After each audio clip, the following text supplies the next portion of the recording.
Hello everyone, তো চলে আসলাম আমার একটা নতুন ভিডিও নিয়ে। তো আমাদের এখানে পৌষ পার্বণ উপলক্ষে না একটা মেলা হয়, আর সেই মেলায় কী কী ধরনের খাবার দাবার বিক্রি হচ্ছিল সেটা নিয়েই আজকের এই ব্লগটা। তো দেখো, এখানে রয়েছে প্রচুর রকম পিঠে। এখানে চষি পিঠে রয়েছে, ভাপা পিঠে যেটা সে অন স্পট করে গরম গরম দেওয়া হচ্ছে। এছাড়াও রয়েছে পাটিসাপটা পিঠে যেটা সন্দেশের এবং নারকলের পুর ভরা, এর সঙ্গে পুলি পিঠে। সব পিঠেই কিন্তু 10 টাকা করে, শুধু পাটিসাপটা ছিল 20 টাকা, আর সাথে কিন্তু সেগুলো দুধে ভেজানো ছিল।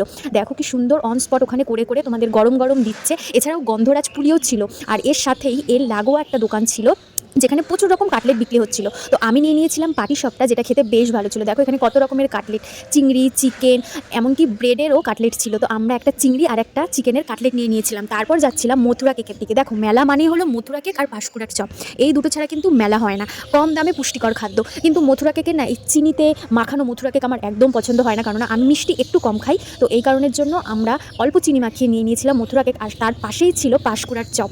তো এই ছিল মেলার খাওয়া দাওয়া। Tata everyone.